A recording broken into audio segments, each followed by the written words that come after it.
seorang jenderal muslim yang ditakuti di medan perang, tapi justru dihormati oleh para musuhnya. Ia pernah mengguncang dunia Kristen Eropa, merebut kota suci Yerusalem, dan jadi mimpi buruk bagi pasukan salib. Tapi di saat yang sama, ia dikenal sebagai pemimpin yang adil, bahkan lembut terhadap lawan. Inilah Salahuddin Al-Ayyubi. Panglima perang, pendiri dinasti, pahlawan Islam, tapi juga simbol kehormatan dan kemanusiaan dalam dunia yang dipenuhi kekerasan. Bagaimana seorang anak pejabat militer dari kota kecil Tikrit bisa tumbuh menjadi sosok yang dikenang sepanjang sejarah, di barat dan timur? Apa yang membuatnya begitu ditakuti, tapi juga disegani? Dan kenapa hingga kini namanya masih disebut, bahkan oleh orang-orang yang pernah ia kalahkan? Ini bukan cuma kisah tentang seorang penakluk. Ini cerita tentang strategi, keyakinan, dan moralitas di tengah pertumpahan darah. Inilah kisah Salahuddin Al-Ayyubi. Ia lahir tahun 1137 di Tikrit, Irak.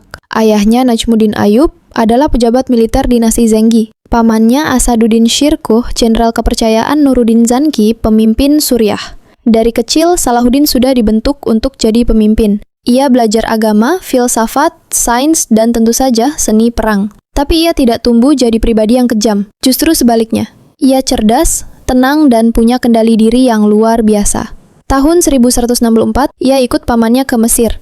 Di sanalah ia mencatat kemenangan pertamanya. Bukan hanya karena kekuatan militer, tapi karena strategi. Namun penguasa Mesir saat itu malah berkhianat, bekerja sama dengan pasukan salib. Salahuddin tetap bertahan. Saat pamannya wafat, Salahuddin diangkat menjadi wazir Mesir. Dalam waktu singkat, ia mengakhiri kekuasaan dinasti Fatimiyah yang sudah lemah dan mendirikan dinasti Ayyubiyah, membuka jalan bagi penyatuan kekuatan Islam. Tapi ambisinya bukan cuma politik. Salahuddin punya tujuan yang lebih besar, mempersatukan umat muslim dan merebut kembali Yerusalem, kota suci yang sudah puluhan tahun dikuasai pasukan salib. Tahun 1187, ia dapat alasannya. Renald of Chatillon, seorang bangsawan salib, menyerang jemaah haji muslim dan mengancam akan menyerang Mekah dan Madinah. Itu bukan sekadar pelanggaran, itu penghinaan. Salahuddin bersumpah akan membunuh Renald dengan tangannya sendiri. Lalu terjadilah pertempuran Hattin. Pasukan salib dihancurkan. Salahuddin menang. Ia menangkap Renald dan Raja Gui. Di depan Raja Gui, ia mengeksekusi Renald. Tapi Raja Gui dibebaskan. Raja tidak akan membunuh raja, kata Salahuddin. Ia menepati sumpahnya, tapi ia tidak kehilangan kehormatannya. Dan di sanalah Yerusalem jatuh kembali ke tangan umat Islam. Kabar itu mengguncang Eropa. Paus langsung menyerukan perang salib ketiga. 3 raja besar dikirim. Frederick Barbarossa, Philip Latua dari Prancis, dan Richard de Lionheart dari Inggris. Pertempuran besar kembali terjadi. Tapi yang paling menarik bukan soal siapa yang menang. Yang menarik adalah bagaimana Salahuddin dan Richard, 2 musuh besar, justru saling menghormati. Ketika Richard jatuh dari kuda, Salahuddin mengirimkan kuda pengganti.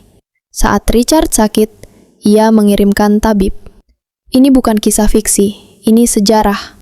Bahkan, Richard pernah menunda perang karena pedang Salahuddin patah. Di tengah peperangan brutal, mereka menunjukkan rasa hormat yang nyaris tak masuk akal. Perang itu akhirnya berakhir imbang. Kota Aceh tetap dikuasai salib, tapi Yerusalem tetap di tangan Salahuddin. Umat Kristen diizinkan berziarah. Tidak ada pembantaian, tidak ada balas dendam. Hanya keadilan dan kendali diri. 2 tahun kemudian, tahun 1193, Salahuddin wafat di Damaskus karena sakit. Ia adalah penguasa besar, tapi saat meninggal, ia tidak meninggalkan harta. Yang tersisa hanya 1 keping emas dan 14 keping perak. Hartanya sudah ia bagikan ke rakyat miskin. Bahkan biaya pemakamannya harus ditanggung orang lain. Ia tidak membangun istana megah, ia tidak mewariskan tahta abadi. Yang ia tinggalkan adalah warisan kehormatan dan nama baik yang tetap hidup hingga kini. Salahuddin Al-Ayyubi, musuh yang disegani, panglima yang bermartabat, pemimpin yang adil. Namanya masih disebut bahkan oleh mereka yang pernah ia kalahkan. Karena ia membuktikan satu hal, kemenangan sejati bukan hanya soal menaklukkan kota, tapi menaklukkan hati. Bahkan hati musuh sendiri. Terima kasih sudah menonton video ini sampai habis. Jangan lupa like, share, dan subscribe jika kamu menyukai channel ini. Tulis di kolom komentar tokoh mana lagi yang akan kita bahas.